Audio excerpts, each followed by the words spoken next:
Welcome ladies, thank you so much for coming along tonight to our Business for Scotland event. It's a really important event for us. It's addressing the vital 52% of our society, the women, and we know that women take their time. They take their time to seek out the facts and the figures and talk to people, talk to other business people, their friends and their family before they make that all-important decision. Welcome. It's a really great panel we've got here this evening to discuss a really important event that's happening on the 18th of September. And yes, it's our final destination, so to kick off with the lovely Jeane. Thank you very much. As Tasmina said, I have not always been a supporter of independence. I've not been an opponent of independence. It's just that the background I came from in Ayr, with, as I guess, a working class Labour supporting family, independence was not something that ever featured. Because I guess I could see two things. I could see what we could do when we had the power to make our own decisions on health, on education, on transport, on the environment. But I could also see how, even where we made those good decisions, if we didn't have the other powers of a normal country over our economic strategy, our welfare system, our industrial strategy. And so I began to see that you could do the best you could with the powers that we've got, but actually they can't complete the job. I think we have the capacity to do it. I think we are a nation and we have the right to assert ourselves as that. I think that we've got an extraordinary track record of success, but most important of all, we've got incredibly talented, energetic people, and 52% of them are women. Thank you, Jeane, and very compelling indeed. Thank you very much for that. Frances. This country has got vast resources. We have no borrowing powers as a government in this country, so all the money that's generated in this country, which is a lot of money, flows south to Westminster, and what happens is it comes back in the form of a block grant, and this is totally new to me. I never knew any of this stuff.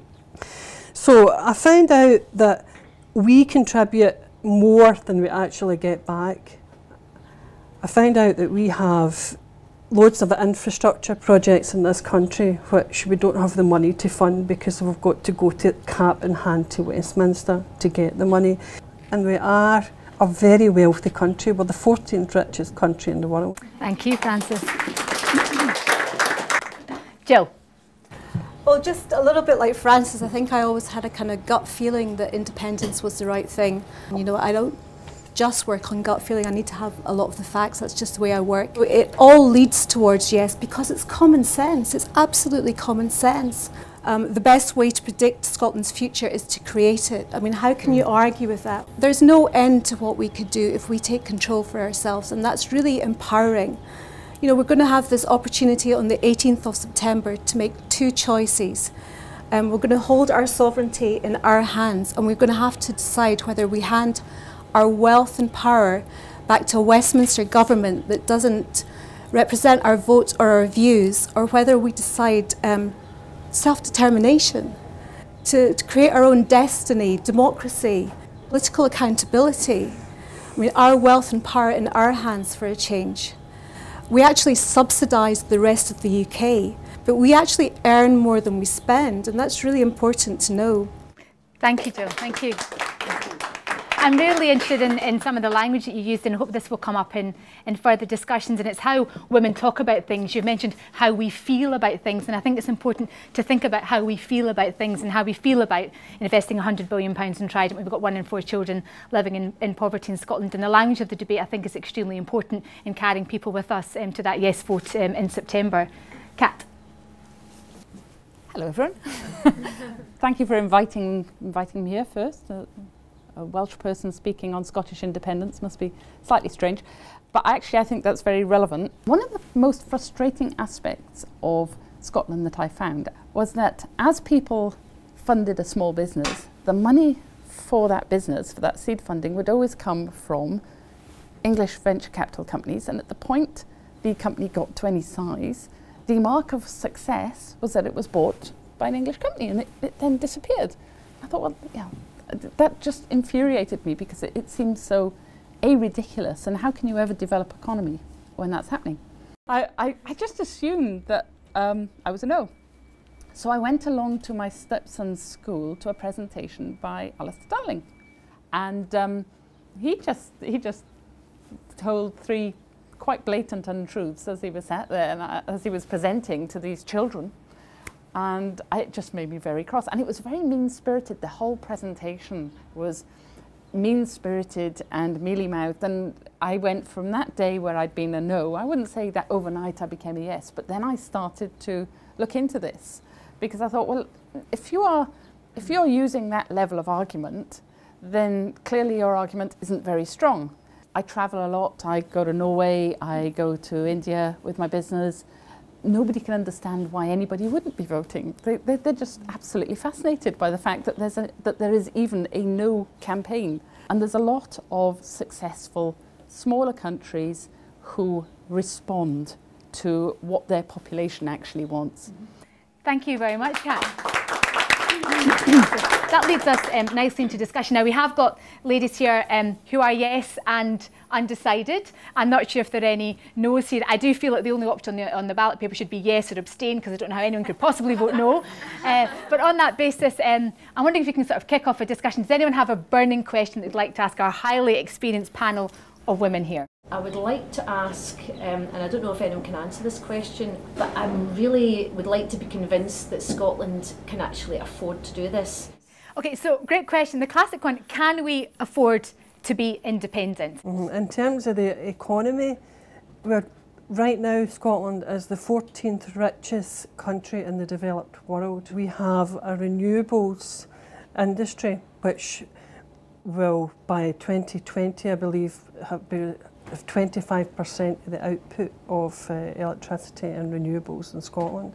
We've got a massive food and drink business industry, and we've also got oil and gas. We are in a very, very strong position as a country from day one to make a go of it.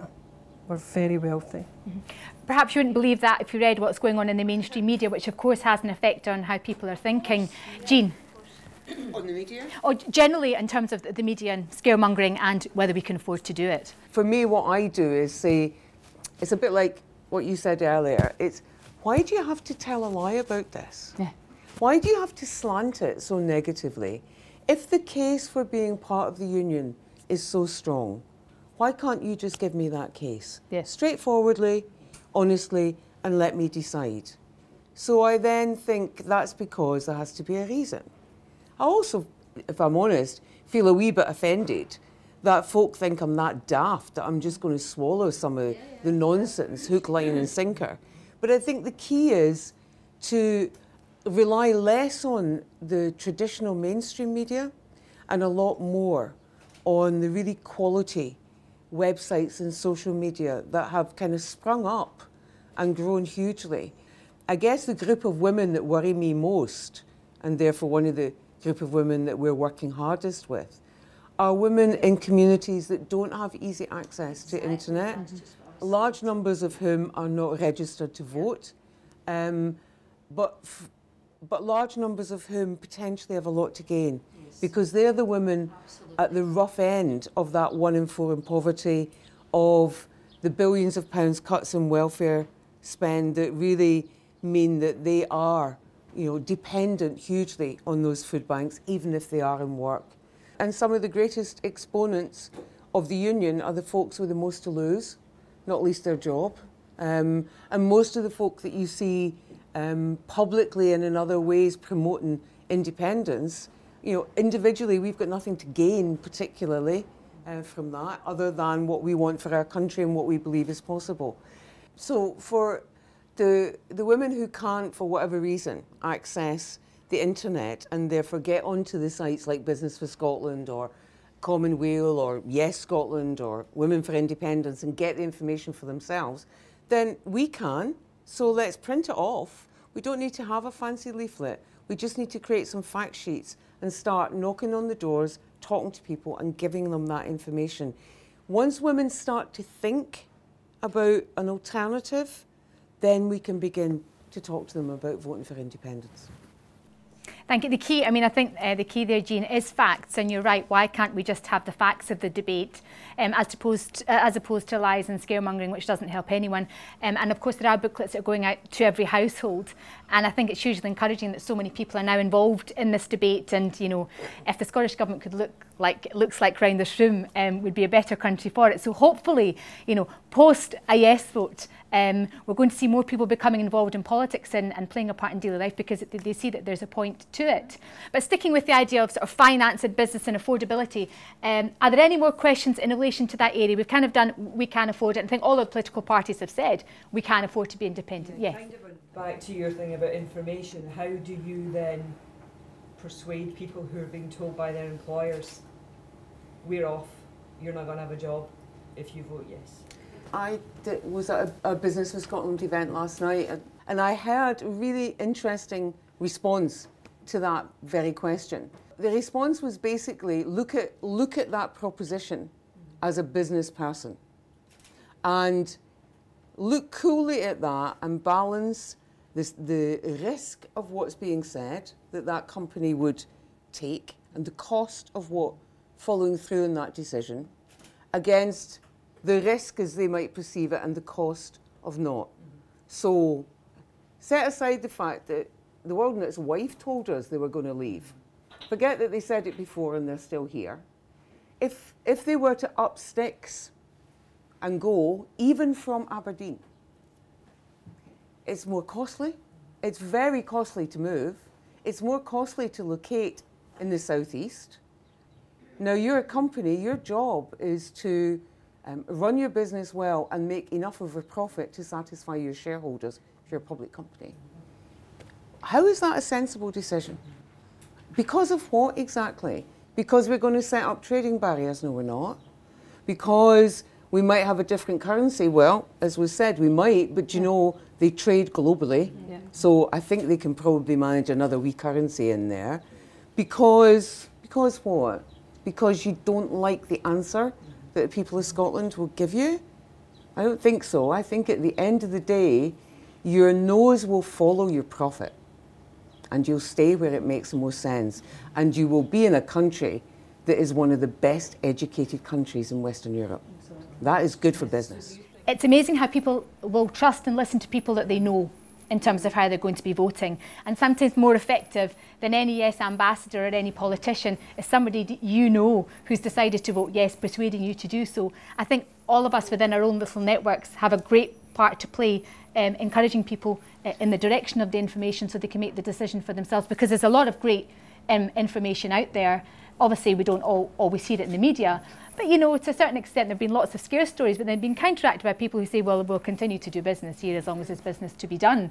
And I think we can feel fairly confident in that. France, anything you want to add the perspective that you'll be trading in Europe? I mean, the European question is a very important one, and how that is likely to affect investment in Scotland and jobs in Scotland. What I see is that Scotland ticks every single box as to be a member of the European community. You could lift us off the shelf if you were looking for a country that exactly fit the profile of a country that can be a member of the EU. So I look behind these scaremongering stories that come out, and I personally don't see any barriers. I trade with the rest of the UK, and that's classed as an export currently. And if I had to take that chunk of business out of my sales turnover, it would be a significant amount. But does it stop me from saying, oh my God, I'm not, you know, I'm scared? No, it doesn't stop me, because I don't believe that a lot of the scaremongering that's put around there is actually going to happen. It's there to deter us, to make us scared to vote for independence. Do you have any more sort of finance-related, business-related questions? I was wondering if you could tell me about any opportunities that will arise towards job creation or towards industry post-independence. I think it's very important to sort of like say what we can do as part of an independent nation. Okay, so who'd like to take up? So the idea of the opportunities of independence in terms of rebuilding our industries, strengthening our economy. I just wanted to come in with one little nugget of information I heard recently, which is in Ireland, where they had actually reduced their VAT rate on tourism from, I think it was 23% down to 9%, which created 40,000 new jobs. And that's the type of thing that an independent Scotland could do. Another type of opportunity is just getting women back to work. If we have proper childcare, not only does it help the childcare industry, but it also facilitates women going back to work who can't afford to just now because of childcare. So you invest in the childcare, but actually the amount of wealth that you create just by getting women back to work from the tax take, we can keep doing that type of thing to generate more work and wealth for the general good of society. The other thing about childcare is that our childcare is the most expensive in Europe, in Western Europe. And our wage gap between men and women is the highest in Western Europe. Pensioners are poorer and our transport costs are higher. You know, we're really not using our resources very well at all just now. Imagine if we could elect a government that genuinely wanted to use the economic levers to begin to help close that wage gap, that invested in childcare and had more women back into the economy.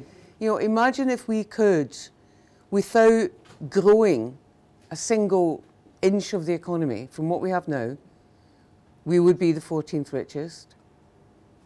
What we could do. One of the colleagues I work with, she talked about this, the figure that I think you mentioned earlier, about how we put more into, maybe it was yourself, more into the UK Treasury than we get back. And if I recall correctly, it's 9.9% goes in, 9.3 comes back. And she said, okay, so that's 60p. Imagine, let's multiply up the 60p's. And you can start doing it and multiplying it up in terms of a street, a town, a city. That's 3 healthcare workers. That's half of the A9. Straightforwardly, just think of the 60p's. Any of you voting from an emotional, will be voting from an emotional perspective? You will. If you come from a situation, as I do, with a fundamental belief that if you treat people well, they will do better, then I don't know if that's emotional or logical, but people tell me it's emotional and I'm so happy clappy, but to me it's just logical. You get a lot more, you know, selfish. You get more out of people, and people want to do more.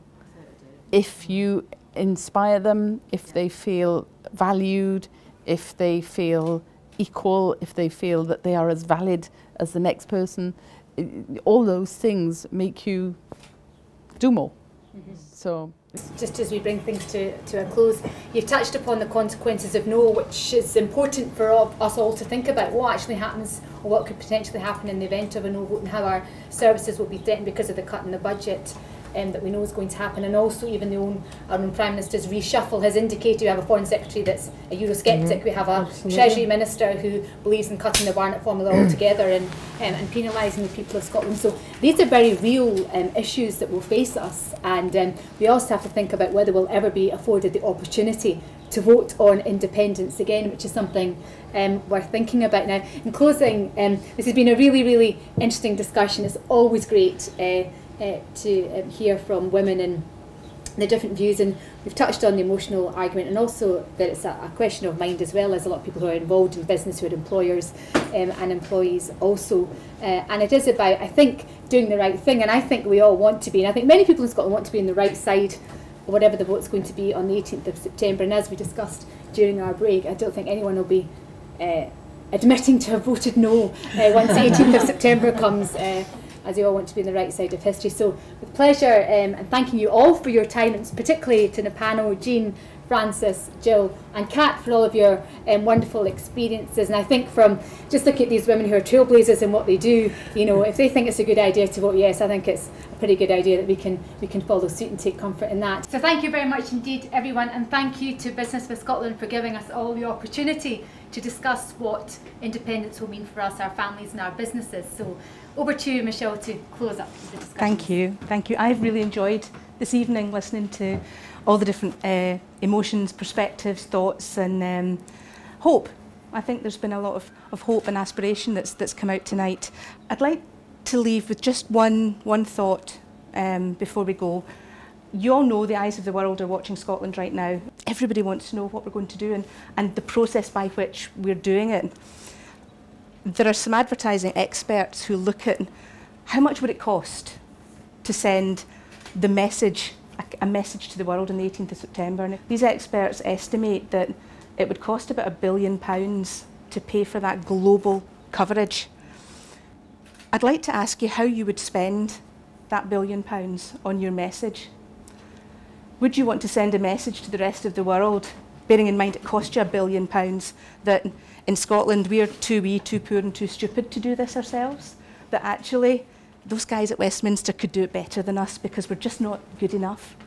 Or do you want to send a message that says, we're Scotland, we're proud, we have hope for our future and ambition and aspiration. We want you to come and do business with our businesses, trade with our companies, visit us and boost our tourism, enjoy our hospitality and watch as we become the kind of Scotland that we want to be, the caring, more equal, fairer society and set an example to the rest of the world with what we do, not just on the 18th of September, but beyond.